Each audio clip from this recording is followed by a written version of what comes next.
des ressources, une des principales, l'Ukraine, une des principales provinces au point de vue ressources énergétiques, agricoles, alors c'est aujourd'hui, et pétrolières aussi. Bon, alors évidemment, avec le conflit, des conflits émergents dans toutes les provinces du sud de la Russie, et puis des anciennes provinces de l'URSS, etc. Alors certaines provinces, ils ont voulu avoir une autodépendance, un petit peu comme le Québec ou la Suisse ou des petits pays nordiques. Bon, ouais. Mais là, évidemment, avec les pressions internationales, ben, l'Ukraine, pour moi, elle a pris les grands moyens, et puis sans arriver à une diplomatie cordiale, quoi. Alors ils ont pris les grands moyens, puis les grands moyens, ben, ça fait qu'il y a eu des conflits. Alors, des conflits territoriaux, des conflits avec l'Ukraine, et puis l'autre, la Géorgie, la province d'à côté. C'est quoi la province d'à côté, Israël qui est à côté, l'Ukraine et puis la Géorgie, là, la province de l'Ukraine qu'elle a mis qu'elle a rapatriée de force, tu sais, pour revenir dans les États russes, tu sais. Mais l'Ukraine, elle a pris une demi-indépendance, mais illégale. Évidemment, alors maintenant, ben, ok, alors la Russie, elle a besoin de l'Ukraine pour ses ressources, pas ses ressources, mais les ressources naturelles, le gaz, l'agriculture, et puis le plus important, le gaz, surtout le gaz. C'est-à-dire, alors l'Ukraine, il y a le passage des gazoducs qui sont sur l'Ukraine, qui vont en Turquie, qui traversent la mer Noire, la mer Caspienne, et puis qui s'en vont dans le détroit en Turquie, là-bas, en Turquie, là, Oui, mais qu'est-ce que tu penses, dans le fond, des échanges des prisonniers entre la Russie et l'Ukraine? En réalité, ouais, bonne question. Qu'est-ce que je pense? C'est que je pense que c'est ni positif ni négatif, mais ça peut être un petit peu positif, c'est parce que le régime social, il ne changera pas le régime social.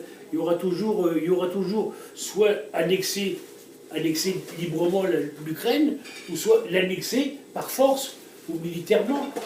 Tu sais, ça sera pas, ça va être un jour ou l'autre, ça va être réglé au point de vue diplomatique, mais ça va prendre peut-être combien d'années, une décennie ou 2 décennies. Tu sais, les peuples ils peuvent vivre comme ça pendant une centaine d'années, tu sais, avec des contraintes, mais il y aura toujours des échanges entre la Russie et l'Ukraine. À un moment donné, toi, si tu es fort sur un côté, que tu as du blé, mais que l'Ukraine n'a pas de blé, mais que l'Ukraine a du gaz, que toi, tu as moins de gaz, à un moment donné, là, il va falloir faire des échanges peut-être à 50-50, ou peu importe, il faudra faire des échanges culturels, militaires, des échanges de prisonniers. À tous les points de vue. Alors, déjà, avec les conflits qu'il y a eu, bon, il y a eu des prisonniers de part et d'autre, etc. Mais c'est pas, en réalité, c'est pas des prisonniers de guerre. En réalité, c'est des prisonniers de rançon. Des prisonniers de rançon. On va t'échanger là 1000 prisonniers contre, si tu lâches un petit peu un certain pourcentage au point de vue pétrole, au point de vue agricole, au point de vue matière première. Aujourd'hui, il faut que les gens ils mangent.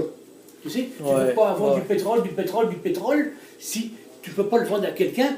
En retour d'avoir des ressources alimentaires, et puis des ressources médicales, alimentaires, et puis tout ce qui va avec.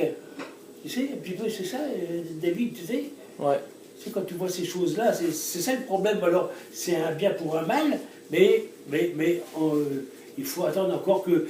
puis en plus, avec les relations diplomatiques, alors ça, c'est encore aujourd'hui, à l'heure où on se parle, en 2016, là... c'est des entendements, qu'il y aura des ententes, mais qui vont durer,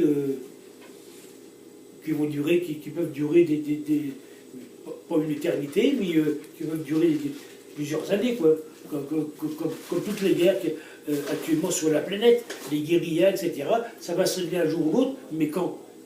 On sait que ça va se régler, mais ça va être quand, dans quelle année? C'est ça le problème. Alors il y aura toujours des contraintes qui sont à droite et à gauche. Alors évidemment, dans tous les pays, dans toutes les guerres passées et futures, l'échange de prisonniers, le chantage sur les ressources pétrolières, minières ou quelles qu'elles soient, là, ça sera toujours un échange entre ces deux mondes, en plus de la politique. C'est ça qui est peu d'avis. Je sais pas, après il y a d'autres affaires, mais moi j'en lis en bas, mais de là à dire la question bien distincte sur tes affaires, Thomas, mais je veux dire, c'est bien